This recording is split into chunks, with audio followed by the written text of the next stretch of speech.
Welcome to the Awaken Heart Podcast. I'm your host, Nancy Walters. Get ready to create magic and miracles as you lean into your heart's desires. I believe not only does the heart want what it wants, but it knows. This show is a weekly deep dive into what it means to live from an awakened heart. I'll be sharing inspiring stories and real conversations with people just like you, who have turned the ordinary into the extraordinary. My mission is to show you how you too can be connected and heart-centered in every area of your life. Your journey to aligning with more love, more joy, and your wildest dreams come true starts now. Welcome back, my friends, to the Awaken Heart Podcast. I'm your host, Nancy Walters, and happy fall. It is September. I don't know where the summer went to, but it is gone. Technically, it's still summer, and most of the country, and I know a lot of the world, is feeling like there's heat. There's heat waves going on right now. Fall is my favorite time of the year because it starts cooling down a little bit. There's still that crispness in the air, and the fall leaves start to change color. It's one of the reasons I moved up to the Pacific Northwest after living in California for over 20 years, is to have seasons again. So I'm really looking forward to that. You can still feel the sun and see the sun, but there's that cool, delicious air and those beautiful, vibrant colors. So wherever you are, happy fall.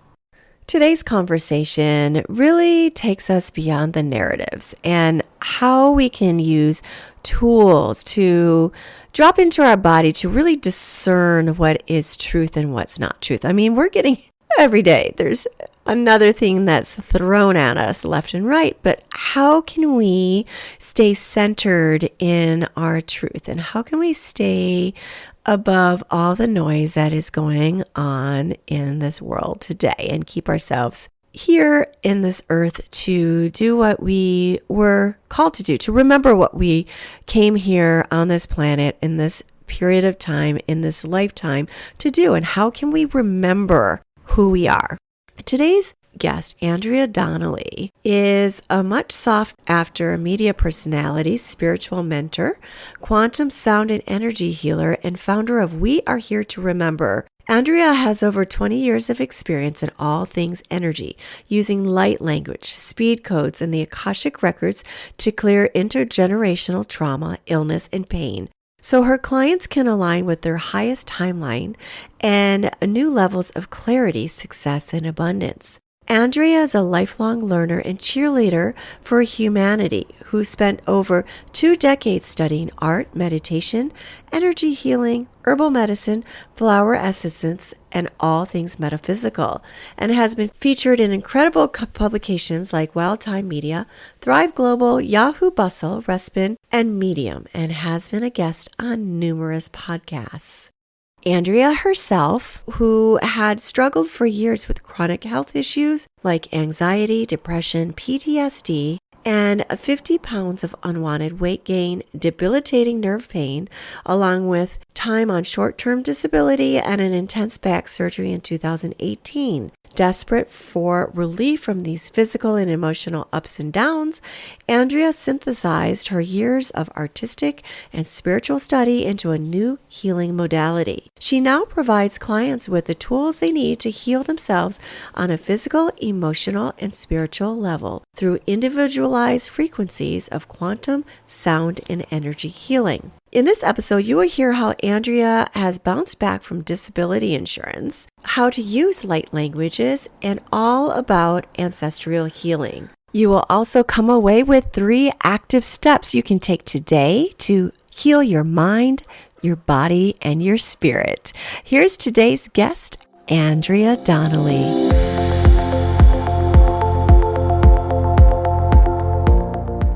Hi, Andrea. Welcome to the Awaken Heart Podcast. Hi, Nancy. I am so excited to be here. Thank you for having me. You're welcome. I'm so glad to have you on here. And I absolutely love everything that you are doing and everything that you went through to be where you are now to help people through their own healing process. And before we got on, we were talking about how there's so many really more holistic ways to heal, and how a lot of women might be having a lot of PTSD, or they might, feel a little lost or not feeling so feminine. And there's ways to really heal ourselves. And you had an experience yourself where you were suffering from some emotional trauma, you experienced some weight gain, and you found a way to really come out on top and thrive. So I know I gave a little bit of an introduction, but if you could give us your story and some of the things you suffer from before coming into your own light. I would love to do that. So I was in a lot of ways born very awake. And, being born very awake is a mixed bag on this planet. It's really not easy to be awake. It's one of the things that I talk about a lot in my brand, as it were. I do not spiritually bypass. I don't pretend that the journey of waking up is going to be an easy one, but what it is really beautiful. And if you can wade through all of the trauma, all of the karma that we have from an ancestral perspective, all of that stuff, that weight, that psychic weight, that I think literally the way that I see it is that it literally bogs us down. And it ends up, when we have all these unprocessed emotions and experiences and things that we've inherited from an epigenetic perspective, literally ends up, from where I stand, leading to things like anxiety and depression and PTSD. And certainly the trauma of being just on this planet adds to those things and exacerbates it. But for me, my journey has been really interesting because I have always been hyper psychic, very aware. I channeled light language when I was a very small kid. From the time I was little, I knew that it was not something that I was, I didn't share it with people, but I always used it to talk to animals. I have a bunch of really amazing stories of rescuing injured animals and just doing things using light language from the time I was a kid. Can you explain light languages?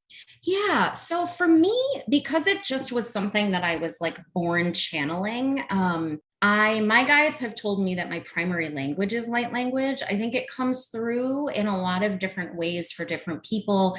There are different dialects from different star systems. Sometimes I will hear other people channel and I'm like, oh, that's one of the ways that I channel light language. And then sometimes I hear people channeling and I'm like, oh, that sounds a little different and kind of new. The way that I understand light language is that it's essentially the language of our hearts. It's the way that we communicate with each other that supersedes the human experience, right? Language, I speak English.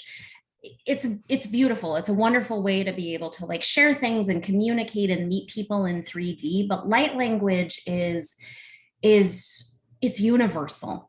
And even if you don't understand the words that someone is speaking when they're channeling light language, it's encoded with energy from Prime Creator. And it really creates massive, from what I see and am told and I experience in my own life and work with clients, it is one of, if not the fastest healing modalities that exists on this planet at this point. It's hyper futuristic. I have a light language channel that I made a couple of years ago that's a healing, that is an ancestral clearing.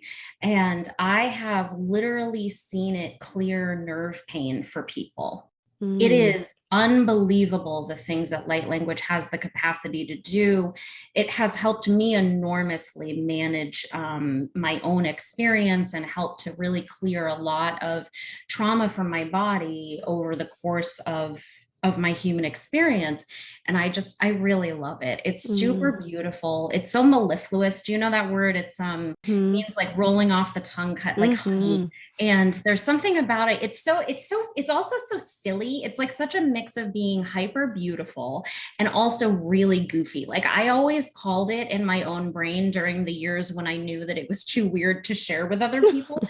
But I actually had I called it in my own mind elegant gibberish, or that Muppet puppet language. Like I knew that it was something, even though I didn't have words for it. And then a couple of years ago, I heard someone channeling and they called it light language. And I was like, oh, that's what that's called. Like I didn't know that it had a term and that I knew there were other people who did it. And then I just, but I was it was very much like a personal thing. And then when I started my business, I started integrating it into the healing process. And so now I use it when I work with clients. I do these really cool things where I will go into someone's Akashic records and channel a light language that is like specifically the medicine that their soul needs.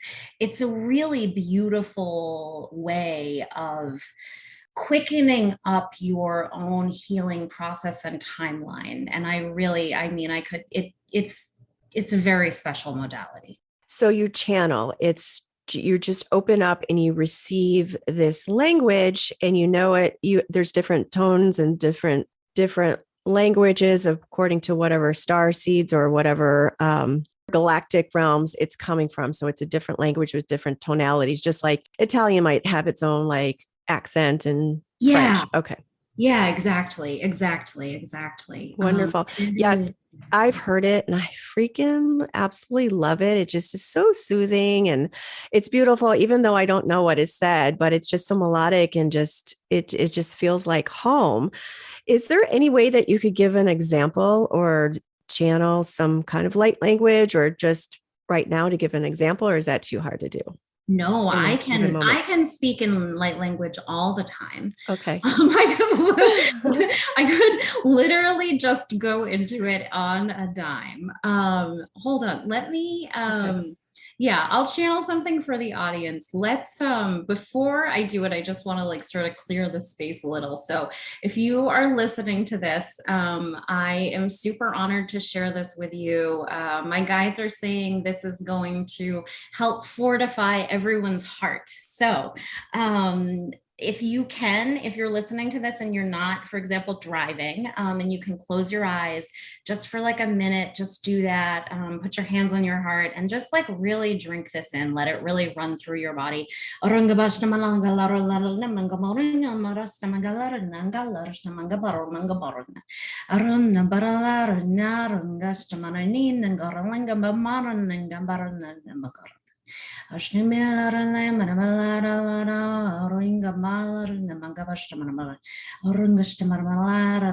a deep breath.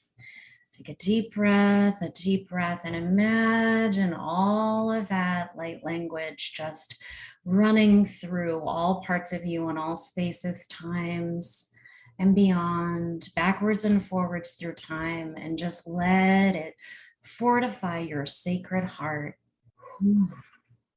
I got such big chills doing that. Oh, beautiful. I don't know what you said. Do you understand after you share it? I understand I'm basically like shown through feeling and pictures. I'm very like well-versed in all the different clairs. And so I tend to get information in like a lot of different ways at one time. So like that, my guides don't like me to get too into the specifics about it, because one of the things about it is that I feel like it's supposed to really take us out of that human desire, the mind. The brain and that sense of time. And these things I don't want to dismiss these things as an important part of being able to like stay grounded and stable in 3D.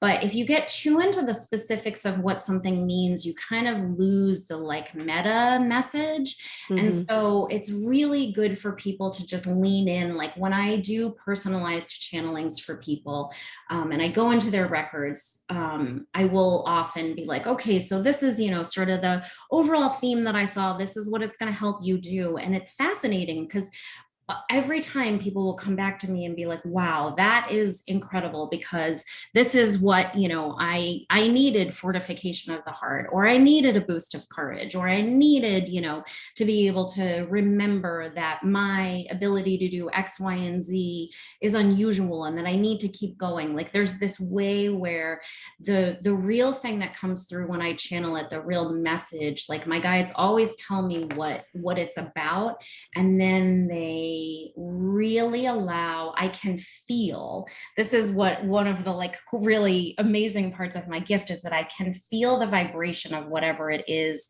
that's happening. Like, I feel that running through my body. So as I was channeling that to help fortify everyone's heart, I felt this like shiver. I heard someone call like a good shiver a glimmer a couple of years ago. So I had like a glimmer run through my body where I could like feel the impact that this will have for everybody, and just that a real boost of courage, because we need to fortify our hearts. Our hearts are, we are here on the awakened heart, and it's really important for all of us to remember that our hearts are literally a way of seeing the world that we have shut down in so many ways because of the chaos of this planet, but that like our hearts are literally an eye.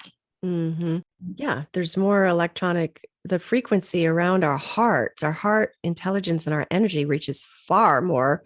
So, I mean, it's scientifically proven that it reaches much farther than whatever your thoughts create. And our heart and our gut are really the creators. And we've been taught to kind of forget that and lean away from it. We're like being indoctrinated and led to something that's not of our true nature. And I think because of this global awakening and where so much has been in our face, we're going back to our roots. We're going back to discovering who we are, remembering what we are and who we are and why we are here and what we're supposed to do. And I like what you said about glimmer. That makes total sense, because we're actually light energy. We're light bodies, and our DNA, as it's supposed to be, is actually like encoded in light. And that's really what I've learned recently is we're supposed to have 12 strands of DNA. We're down to 2. And everything that's happening right now to keep us dumbed down in the medical industry and with all the propaganda that's coming out, and that medical intervention that they've forced upon the world, it's keeping us from reconnecting with our 12 strands of DNA, like the light codes. It's cutting us off from our light.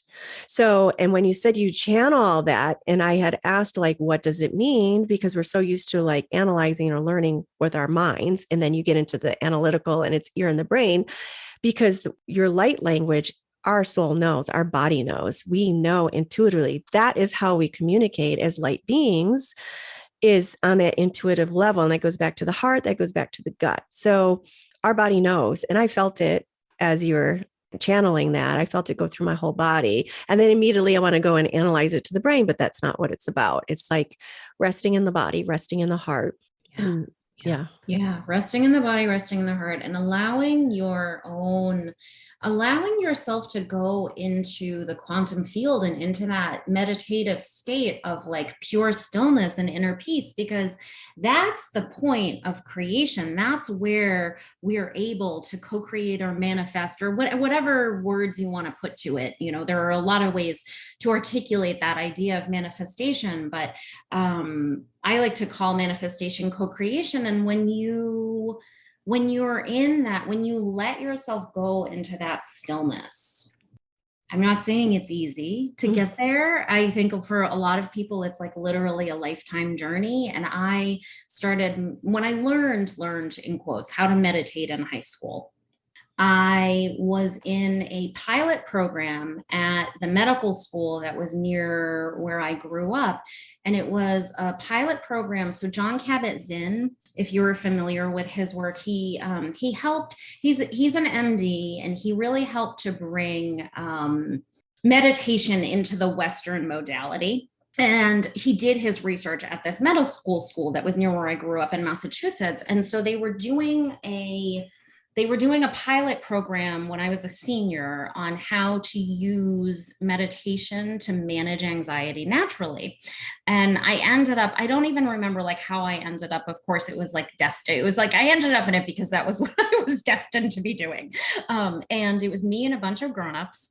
And we went every week and we learned how to do meditation. And I remember realizing while I was in the class that I had really been meditating my whole life, because I had mentioned to you at the beginning how I was born remembering a lot. I'm so psychically sensitive. I hold a very specific frequency for the planet in terms of the energy that I have around me. I channel the light of the ascended masters and the saints and sages. So even if I'm not doing anything for someone, I still have this remarkably potent healing capacity and effect on everything around me. And especially when I was a kid, I didn't know how to like have good boundaries or manage it or anything.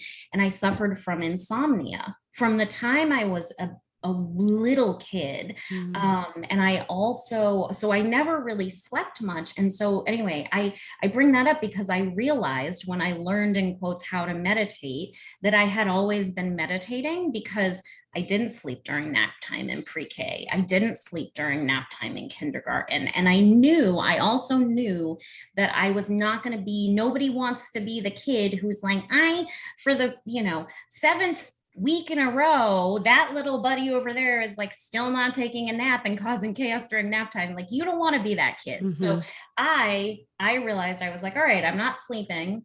I've got to basically just like sit here in quiet contemplation. Like I remember laying on a cot in pre-K. So what, I was like 4 years old or something at the time, and literally just laying on a cot with my eyes closed. And I was just like, this is what I'm doing. I'm like getting quiet. I'm like riding my own wave. So I had really been doing it for a long time.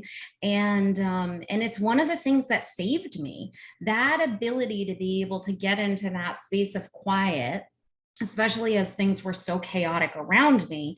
Like you and I were talking at the beginning about my history with depression and anxiety and chronic pain and PTSD.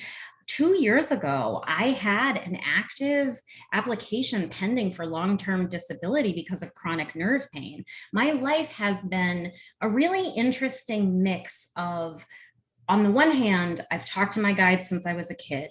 They always told me that I was destined for something big, that I literally came here to help people remember things about who they were, and that I wasn't going to figure out what that was until I was about the age that I am now, and that the years in between were going to be a bit of a dumpster fire. And those dumpster fires were literally there to essentially teach me that, or not teach me, but remind me, trigger all of that information that I was born knowing, to remind me that I am capable of anything. And that my purpose essentially is to remind everyone alive, especially now because we're going through such crazy rocky times. I'm literally here to be like, you know what? If I can heal the dumpster fire that was my life, I've been in 4 car accidents. I had a back surgery when I was 38. I was disabled by chronic pain. My dad passed away when I was a baby. My family situation was like very, growing up, my life has not been an easy path. But if I can heal myself, then everyone alive can literally do anything. And I think that's like that's my best, I feel like in so many ways that's a remarkable insight. And it seems so simple, but it really does. It enables me to hold space for anything. I mean, you know this, and so many people who are star seeds and are on the awakening journey have had a lot of trauma in their lives, because trauma is complicated, because it's really hard. I don't want to minimize that. It can really, really, really impact people in a very deep way. But there's another way that if you can meet that trauma in the eye, it can be an incredible catalyst to remember who you are. Yeah, a lot of the biggest healers have gone through the gamut. It's like whatever has been their biggest challenge, if they're conscious to it, is their biggest teacher. And that in turn, they help other people because that's what we're here for, to pay it forward and help others. And for you to go through it yourself and have that experience, then you, like you said, you can hold space, have the empathy, and, and people are inspired because, hey, you were there before and she's done it. I can too. And it enables them to do the same. Really important. I think that's like, your biggest trauma, as horrific as it is going through it, is our biggest teachers, and therefore is what we're here on this earth in this time to help others through. Yeah. Yeah. Yeah. And I remember waking up. So my guides had told me, for years, you're gonna, it's all gonna make sense someday. People would read me, and Nancy, I would be like I mentioned this before too, that, being awake is not, I am certainly not here to sugarcoat it and pretend that being an awake human on earth is an easy experience, but there's so much beauty to it and there's so much light. And I remember like during times of my life where my life was just an absolute disaster, someone would read from me and they'd be like, "Whoa, girl, things are not good for you right now, but someday everything is going to change and you're going to like invent something new that's going to change the world. So just keep hope alive." Like I'd be like, "Okay, yeah, you're the 14th person that said that to me. Things are not going well right now. It's hard to imagine that." You're like there were so many ways. Like I don't have traditional family support. I have had all of these crazy experiences, health issues, money struggles, like all kinds of stuff, huge amounts of grief. Like there's just been a lot for me to transmute. But again, I really, really believe, like I had just said, that if I can heal my life, then the world is our collective oyster. It's really possible for humans to do anything, and it has made me also, there's a way where my spiritual gifts, even when things were so rocky, I always possessed this optimism because I did always have that ability to like communicate with my guides. One of my maternal aunts told me a story. She told me a story about something that had happened when I was around like 2.5, where I had been quote unquote asleep.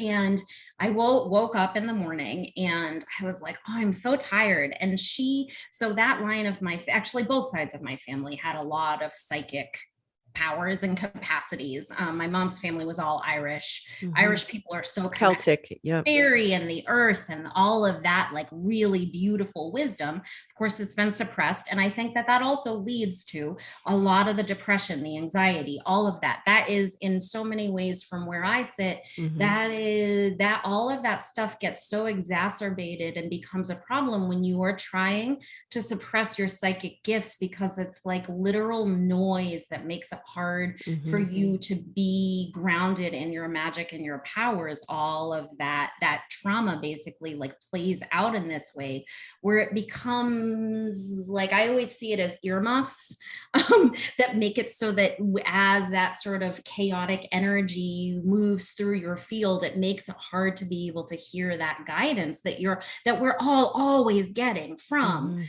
our galactic family, from our ancestors, from the earth, from the angels, the fairies, the animals, the plants. Like we are so supported and taken care of in this way that we also really forget, because again, that's what we're supposed to do, because that's what this planet is about in a lot of ways. And we all of us, you, me, all of the people who came here to help people remember who they are, that was basically that this was destined, right? You have been a student of metaphysical things. I have been on my own metaphysical journey.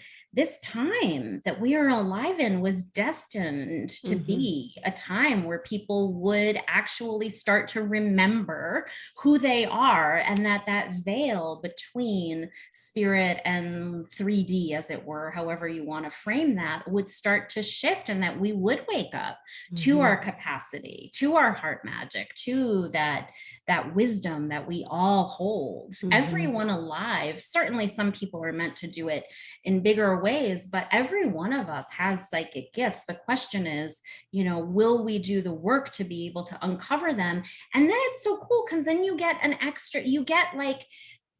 extra sensory perception. You get extra stuff in your toolkit. And who doesn't want more tools, especially right now? We all need every single little bit of help that we can possibly muster to keep us grounded, keep us graceful, keep us embodied while we move through, what is really a collective dumpster fire, right? Yes. All our systems, no matter where you live on this planet, the systems at play, government, religion, all of these things, schooling, all of the stuff, our food system, everything has been hijacked, essentially. Everything has been meddled with and shifted to make it so that we don't remember who we are. My guides have always shown me, sort of like where we're going and what we're moving into. So I believe that I believe we already did it. Like, I believe we already made the shift. And at this point, we're just kind of moving through, cleaning up the messes, as it were, in 3D, and like getting to the point that we've already arrived at. Like, I think the Great Awakening worked, as it were, from like a future perspective. It doesn't mean that it's easy now, but I do really feel like the more people can get grounded and can remember who they are, it just makes everything so much easier. Because we'll then go on to that new timeline where we have already won, but it is going to be a little bumpy for a while. But I believe, because it's so in our face, there's so many more that are either just becoming more good. You and I both have worked on this spiritual path and learning for all these years. This was a slap in the face the last 2 years, where I woke up to what was actually happening here on our 3D stage. I've always done some meditation. I've always been in the spiritual world, but this was a big slap in the face about the whole matrix. So, and then all these other people that are just like, it's just literally like, there are so many things I didn't want to know about. Like, I'd heard about chemtrails. I heard about our foods. I heard about this, but now I know it all. And it's like, and then you go down the rabbit hole about 5G and the nanotechnology. And it's like, literally, like, I went through a 2-week period where, I went down the rabbit hole and I was overwhelmed. I was depressed and wanted to get off this earth, but then we have the tools to bring us back. And like Andrea is saying, it's not pretty, but if you have people that support you, like Andrea or myself, that can help guide you through this process, it'll make it a lot easier you can make it a lot. The work is your own to do, but you don't have to be alone there, huddled in a ball by yourself and not help get through this process. But it's so necessary and it's so needed for us to ascend into this, like these systems and these corrupt things that have happened for years are collapsing. And it's just mind-boggling. Every time I tune in, I'm like, it's crazy town what's happening out there. Like, it's so obvious. And the flip-flopping of the narratives and just all these like gender bending stuff, and without getting into like the details, it's insane world. And you have to just kind of look at it and observe it and kind of laugh at it. A couple of years ago, this was like summer 2020. So, for everyone listening, if it's summer 2020, we had been in the fray of 2020 at that point for a minute. And I just, like, a tiny wee little bit of back history on what I'm about to say. We did not have it anymore, but my family, when I was a child, we had a beach house that was right on the Atlantic Ocean. And through some family chaos and trauma and drama, that we no longer hold that asset, but it was amazing. It was one of my safe spaces as a kid, and you could see UFOs from the house. It was right over the water, near the coast of Boston. or right near Boston on the coast, and you could see UFOs. So I had seen many a UFO as a child. I've seen them as grown up. I've seen them as an adult in many different spots. So to me, and it also the narrative about especially something like disclosure, the idea that we would possibly be the only planet that had life on it just never, it never made any sense to me. I would like there, it just seems completely illogical to imagine that since space is as vast as we understand it to be, how would it make any sense that we would be the only life? That to me, that never resonated. So I was already like, I'm already here for, I've been present to this idea that like we were leaning into like a much bigger understanding of like who we are as individuals and as a planet. Anyway, summer 2020, CNN puts out like CNN had been like posting things that I had, like my guides will often, I don't really follow the news and haven't for a long time, but my guides make sure that I see things that I need to. So I ended up seeing that CNN had posted something about how someone from the military had, it was another one of those like Pentagon disclosure style things.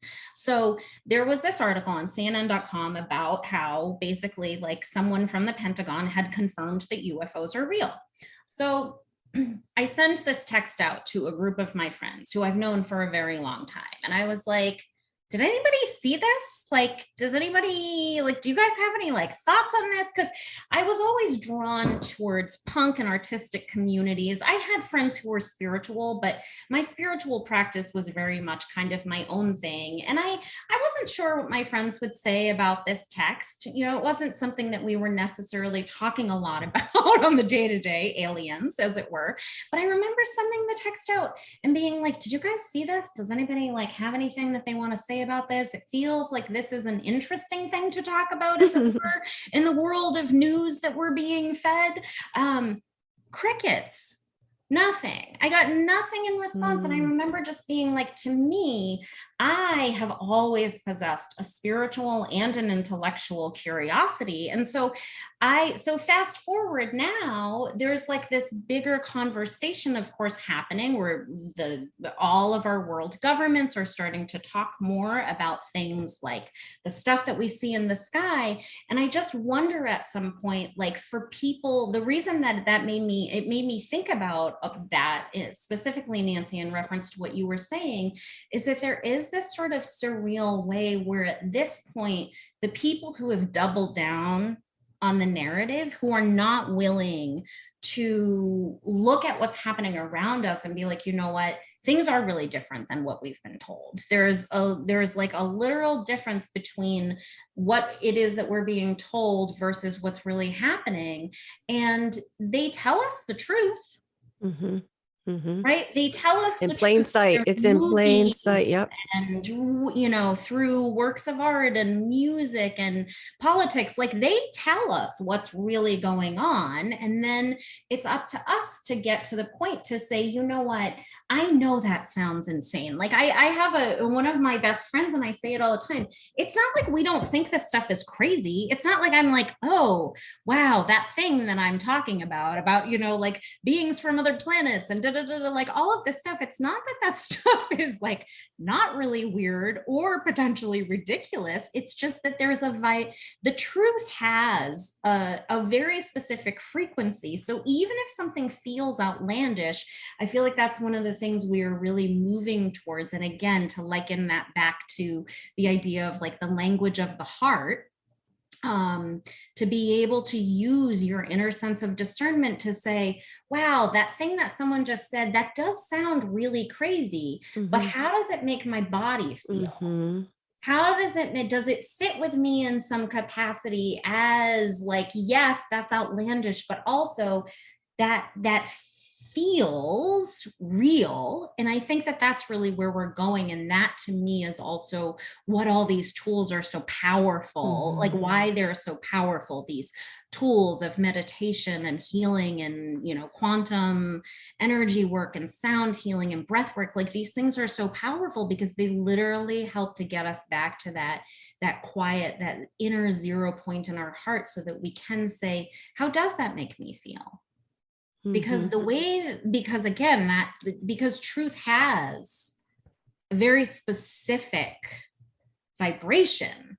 And if we can get quiet enough with ourselves, then we can really start to be able to discern what is, and then we can make informed choices and be able to like really start to live our lives in a way that works within for us, instead of also always looking outside of ourselves and looking to these systems of governance and rule and schooling and, you know, all of these systems basically that essentially create an environment where no matter what it is that we're talking about, if we're looking at these external systems that are in play right now, the point of all of them is to minimize our individual authority and make it so we're always having to go outside of ourselves to find answers, whether it's about our health or what we should eat or what we should learn about. And I don't mean like there's so much wisdom in the wisdom of the elders and looking to your community and the people who have come before you.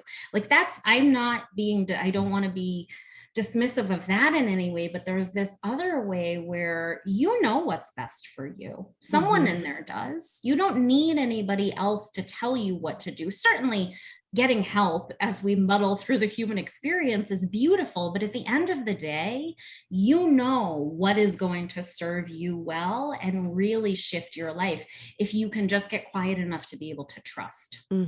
And that's what some of the great teachers of our time have taught us. And, you know, for thousands of years, like Jesus Christ, he always taught that the kingdom of heaven is within.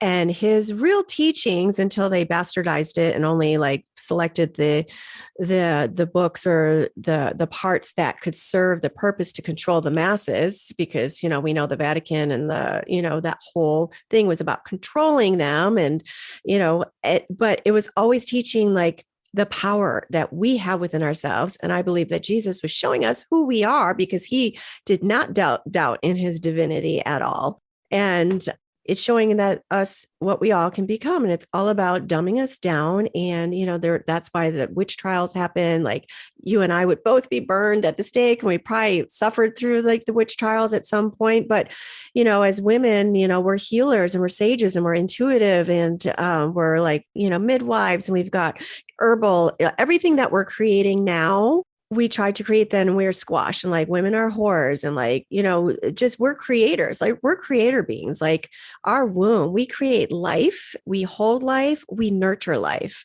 And I believe us as women, and for the women that are listening here, like we are so powerful. The men are so powerful. We need our masculine men. We need us to be really in tune with our femininity. And I think that's why a lot of depression, a lot of anxiety happens, because we're out of touch of who we are really in our flow. And I believe that's why we're designed, whatever's happening now is designed to keep us down and really realizing the power that we are as women, as men, as masculine men, attuned to our true divine purpose.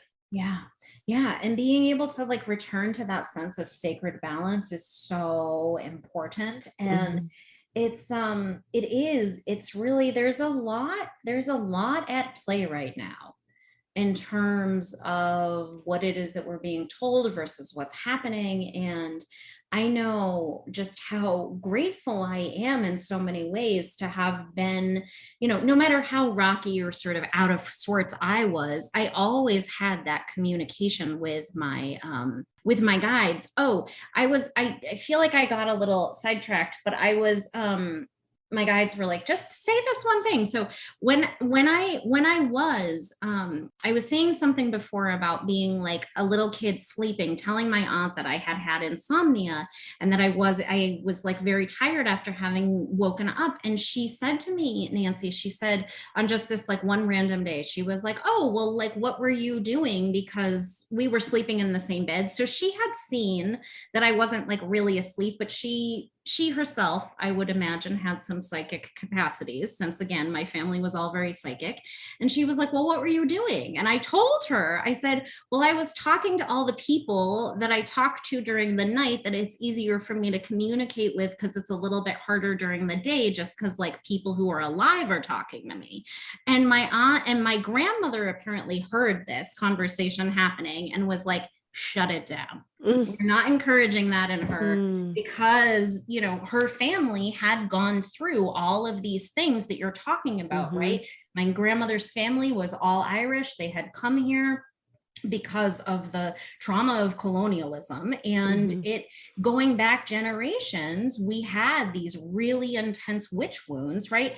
Mm-hmm. It would have been awesome if my grandmother would have been able to facilitate that conversation, but at the same time, I have absolute compassion for the fact that most people on this planet at this point are carrying around these very ancient witch wounds from not just our own past life experiences of having our light smudged out, but Mm-hmm. from having our family's light smudged Mm-hmm. out, and having, you know, especially like everyone on this planet has roots that are from somewhere. If you might have to go back generations and generations, but at some point, all of us lived in concert and harmony with the earth. And when there have been very clear decisions that have been made, I mean, you can go back from even a historical perspective. I don't know if you know who Starhawk is, but she is Mm-hmm. an author. Yeah. So she has gone through and done some fascinating research, basically like outlining what happened if you go back from the perspective of European history, especially, where things were specifically done to separate people from the land and really create a lot of chaos and disassociation and disenfranchisement among the people, and the land in Europe. And that was in a lot of ways a jumping point, as it were, to be able to create a lot of chaos over a long time. So, you know, Europeans were separated from their land, and then you go ahead, and when you create that kind of trauma and that kind of fracturing, it makes it so that people are not aware of what's happening around them. And then, right, then we moved forward. We went from having people separated from the land in a place like Europe to the transatlantic slave trade and to the Mm-hmm. colonization of the Americas, and all of that stuff. I don't think, from a historical perspective, I don't think that stuff could have happened if people had been able to really stay in concert and in harmony with those divine masculine and feminine, because it just wouldn't have been possible. Like, in order to create that kind of violence and chaos, you have to create enough of a trauma response, essentially, to make it so that people are so focused on survival that they can't say, Mm-hmm. wait a minute, we Mm-hmm. don't want that.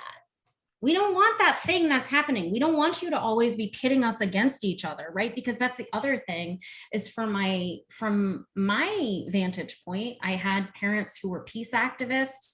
Literally from the time I was in the womb, I was like out on the street with my parents fighting for justice. And the one thing that I feel very confident saying about what's happening around us is that no matter where you look, it's all an effort to keep people pitted against each other. It doesn't matter what the thing is: class, race, sex, religion, blah, blah, blah. It's like all of those things are essentially there to create a divide.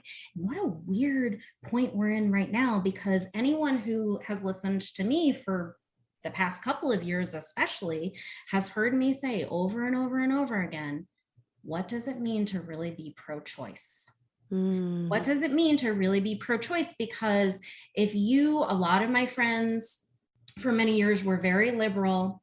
And when all of this stuff started a couple of years ago, watching a lot of them trying to hold a simultaneous belief in something like a woman's right to choose, but also feeling comfortable telling somebody else what to do about something like a personal medical decision, I was like, those two things cannot exist simultaneously. That's not, you're literally creating the handmaid's tale if you're trying to say that you want to have the right to choose about what happens to your body, but you're going and you're telling somebody else what to do with theirs. Though that is logically impossible. That is philosophically complex and spiritually complex, and it's a non-starter basically. Like we're never going to be able to have freedom unless we literally go in on our own stuff and say, you know what, maybe I don't agree with the decision that my cousin or my mother or that random person across the street made about their body,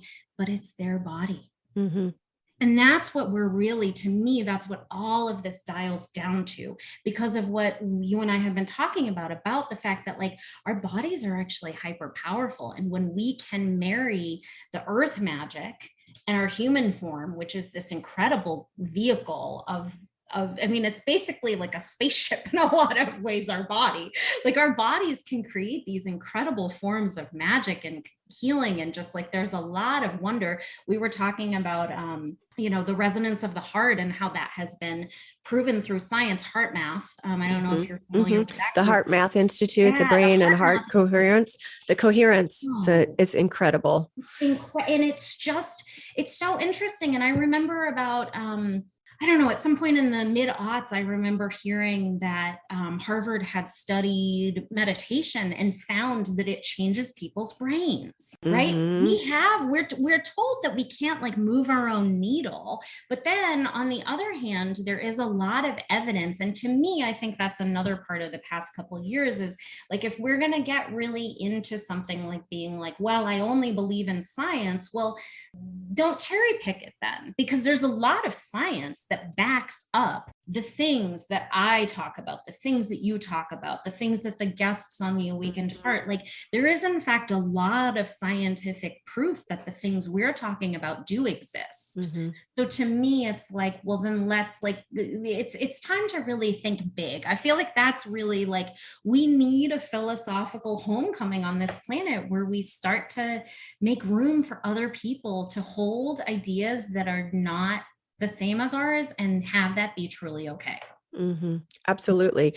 And you're talking about the heart math, and Joe Dispenza is one that really, he has workshops all over the world, and it's been proven the Heart Math Institute works with his work. And I've seen the graphs. So someone that needs more of a scientific standpoint, literally go and find his work. There's many others that have the work where it's literally shown. You can see the graphs, you can see where they entered into this quantum field, like people have healed their bodies instantaneously. When you get into that quantum level, there's so much out there. And I know so much is trying to be canceled, or like if anything is canceled, or if anything is debunked or like misinformation, that's something you need to look at. Like really look at that, because that they're just trying to hide it. And that's usually the truth. Look to that. Look to somebody that is sharing something that they don't want you to hear. So yeah. So interesting. And I'm so excited about everything that we're talking about, because so many people are on the path to awakening. And this is all the stuff that they're diving into. Now, a few more quick questions.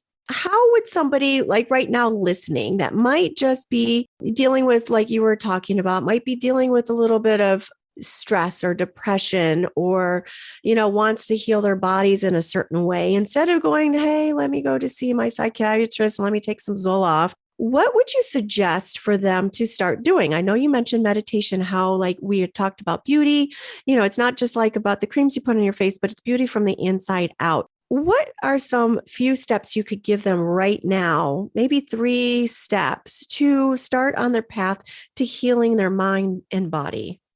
I feel like any kind of daily practice is really important right now. Meditation is not necessarily the easiest thing, right? Like a lot of people try meditation and they're like, can't do this, not for me. No, or, they'll sort of ebb and flow, and sometimes it'll be really good. And then other times they can't get out of their own head. And I think making peace with that is really important. I think it's okay. It's part of the process. It's okay. It's part of the process. It's part of the journey. Like I have been meditating for such a long time. One of my clients asked me the other day, and she knows my history. She knows what we were working on in the context of what I do with her. But she just said to me the other day, she was like, I just can't believe how calm you are. Like all that you have this like capacity to stay calm. And I think that it is like literally because that was my mission, was to be able to learn how to navigate any circumstance with a sense of grace and ease. So I feel, but it has taken years, decades of That's why it's a study. And practice. so, It's not well, meditation yeah, do, it's a practice. yeah. So I think that is like my biggest advice, is to not be thrown off. If you feel like, a lot of times people will be like, oh, well, I listened to this like guided meditation or this thing, or I did this and nothing happened. Something happened. Something probably bigger than anything you could imagine was happening to your internal world. And you are and so just being able to like make room for the fact that the way that we dismantle patterns and shift is by showing up a little better all the time. And so just sticking with it, and also not worrying about what it looks like. I think a lot of people who are newer to an awakening journey look at someone like myself or someone in the media, and they're like, well, this person channels the Akashic records and they say that their information comes through this way, or this person is a psychic and their information comes through like this. And like, that's not what I experienced. Nothing happened. Oh my God, I'm not good at this. And then like people just kind of like talk themselves out of sticking with it. And so I feel like remembering the fact that there are a million different ways that we get information, and part of the way that you crack your own code and remember who you are is by being able to make time to find that quiet. Maybe for you, meditation doesn't work. Maybe what someone needs is to join an intramural, go on a walk in nature, paint, join an intramural sports team. Like, there are so many different ways that you can integrate that contemplative experience into your life. And it's really also about having some fun with it. And like, maybe sitting in a traditional meditative practice is not the way that works for you. So experiment with it, have some fun with it, find people like myself, hire mentors. I think that's like the number two thing that I would say is, one, don't give up. Number two, really be aware of the fact that when we can find mentors, when we can find people who have already achieved the thing we're looking to do, that to find someone to help share that wisdom with you really accelerates the process. And so also, just, we're not told that investing in oneself from a spiritual perspective is a smart investment idea, right? Like, most people would literally laugh in my face. I was like, well, the smartest investment that you can make as a human is to go all in on your own inner work. Like, a lot of people would let the return on investment in that one is priceless. Like, I will get laughed out of many a room for saying something like that. But when you see the work, because this is my job, because even before I started my business, I was always helping people remember who they were from a spiritual perspective. And I have seen the wild, profound results that happen for people when they start to show up on that spiritual journey, because the more you can clear all that noise, the more you hear all that guidance, and then you get to hear like, oh, go here on this day, go do this thing, get in touch with this person. It doesn't mean you're necessarily always going to like listen or take the advice, but the more you do it, the more you get into the habit of listening to those whispers of your own heart, which is what I call our spirit team's guidance. The more you can listen to those things, the better your life gets.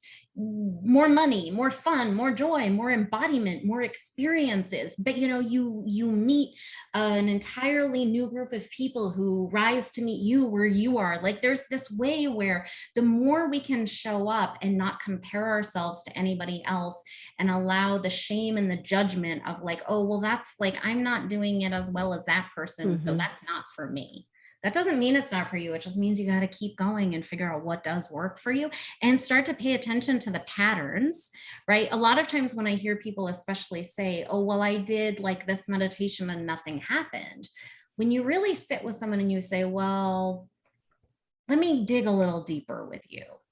Nothing happened. So what was happening in your body at the time? Was there a fear maybe? And then people start to be like, oh, well, wait a minute, like maybe I didn't, see a movie picture from my guides. Maybe I didn't like literally hear someone talking in my ear. So you might actually have that happen, but you might also get, a feeling in an area that you used to have an injury in, and a memory about something that came through that has to do with that time.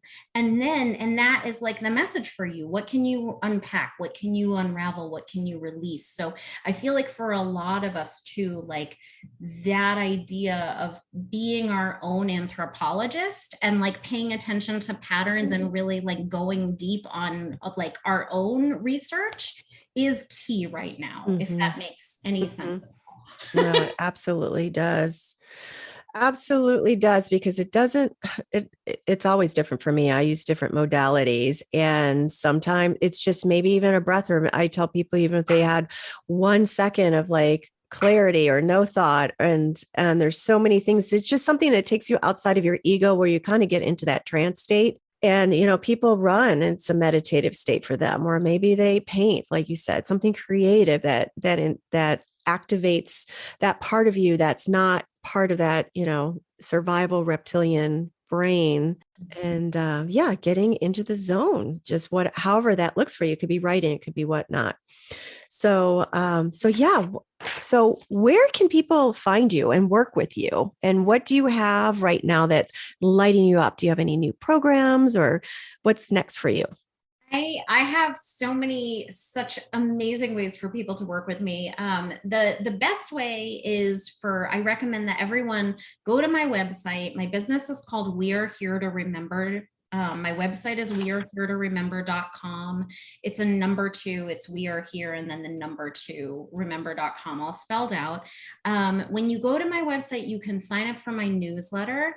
When you sign up for my newsletter, you get this awesome channeled light language healing, which is specifically, and it's for everyone. And I say that I it's for signed up. I just everyone. signed up. Oh, good. Yes. It's so beautiful. It's an amazing healing, and the healing is it's to support the listener in emotional and physical weight loss. So you may have the perfect human body, and that's beautiful, but that meditation is still for you, because what it does is it helps you clear anything, whether it's emotional or physical, that you have been carrying around. It's a really powerful clearing. And then once you do that, a few days later, you get a special discount for a new client session with me. So it's a great way to start to familiarize yourself with my work. I also have my signature container. I have a bunch, people can work with me one-on-one and lots of other ways too, but I have a container called Angelic Alchemy, which is a 6-month journey, and that is starting up again in August. So if anyone wants to jump in there, but yeah, reach out to me, and we can really, one of the beautiful things about working with me too is that I am very, because of I can see people's original soul blueprint. And so I'm able to pretty quickly determine what would be like the best way. So if anyone is listening and is like, oh, I really want to work with her, but like, I'm not really sure what would be the best thing for me at my point, reach out to me, find me on all of the places. My website, I'm on Instagram at cwitchery.com. I do a lot of stuff there too. So find me and we'll figure out what will meet what soul medicine you need the most, and like how I can best support you on that journey. But I'm so excited to see who ends up finding me, because I really love I love having people get so inspired by my own life. Like, this is literally my purpose, was to create a point of inspiration and a deep capacity for people to remember. So I look forward to hearing from your listeners. I love that. You're living in your divine purpose, and you're helping others be inspired. I mean, it's so exciting. I hope they do find you, and I will put all that information in the show notes. And one last thing that I'm going to ask you, that I ask all my guests, is what does it mean for you to live from an awakened heart? It means that I remember that I was born to help steward all life and to move with and for both my highest good and that of the world around me, really making sure that I am staying embodied and that I am doing everything I can to steward my own experience and my own soul's growth, but also moving with and for the plants and the animals and the earth herself, and really being embodied in a way where no matter what is happening around me, that I stay in that place of sacred balance, so that even as this collective storm that we're experiencing continues to unfold around us, that I am able to stay in that space of the awakened heart, so that I stay calm, I stay balanced, I continue to be that point of contribution and remembrance for everyone else around me, for my clients, for my community. And so that to me is really like, it's the awakened heart is truly living in stewardship with the earth and the sky, and really staying in that vibration and using our heart as one of the biggest sources of information processing that we possibly can. So really thinking of the heart as another set of eyes, and as a not just it's such a big, beautiful tool that we have that is in so many ways an untapped resource. So also really staying present with that energy of dynamism and growth. Beautiful. I love that. Being a steward, being fully embodied, so you're not swayed, you're holding steady in your embodiment and not getting lost in all the craziness going on around, because you remember who you are, you're staying embodied, and then you're being steward for others to become the same and hold the same light. And you know what? It's funny, when you were talking about that, I saw this vision of like a wheat field and like one grain of wheat, and the wind's blowing, and you're not being like it's blowing, but you're just kind of just moving. You're moving back and forth and being balanced by it. And you're not being blown over by the winds that are coming at you. And there's this beautiful light, sun, warmth, this golden shaft of wheat just bending and flowing in the wind. That is so beautiful. That's exactly it, is to really come into this sense of like, you, me, all of us, every one of us has something that is completely our own. So I love that image too, of just the singularity. Like, we are all so special. And if we don't, I feel like that's one of the biggest things. And like, I'll leave this, I'll leave everyone with this, is just really remembering that whatever it is that you came here to do is so special and unique. And it's not everyone's journey to wake up this lifetime. And I appreciate that. But for so many of us, if we can just remember that, like, we hold this very singular point of light. And if we are not speaking our heart's truth, there's nobody else who can do it. There are other people who can do things that are similar to us. Sure, that's real, but there's no one else who was born to do the thing that you were born to do. So the more that you can throw yourself into awakening your heart and remembering who you are, it is a massive benefit, not just to you, but it is, in my opinion, literally how we're going to fix the mess we're in. So thank you, Nancy, for just for creating this platform and for holding this space and having these conversations, because the more we can do it, it literally creates a ripple effect through all time, space, and beyond, and makes it possible for other people to remember that their heart is this really dynamic source of infinite magic and power. I love that. Beautiful. Planting the seeds. That's what we're here to do, and to show others the way. So even if it doesn't, like, the mind might not comprehend it or really hear it all, but your body and your heart, it does. It knows, and it'll maybe awaken something within you that might not be immediate, might be immediate, and might be down the road, and might be years from now. So yeah, we're here to light the way for others. I just see this beautiful path with all these light lanterns, and that's how we're going to do it. So thank you so much for being on. It's been so fun, and I honor you. I thank you for your stories and what you're doing to help others lighten the way. Thank you so much. Thank you. Thank you for listening to this week's episode of the Awaken Heart Podcast. If you've enjoyed what you've heard today, share it with a friend. And if you haven't already, head on over to your favorite podcast app to subscribe, rate, and review. If you have any comments, questions, or feedback, you can reach me at theawakenheartpodcast.com.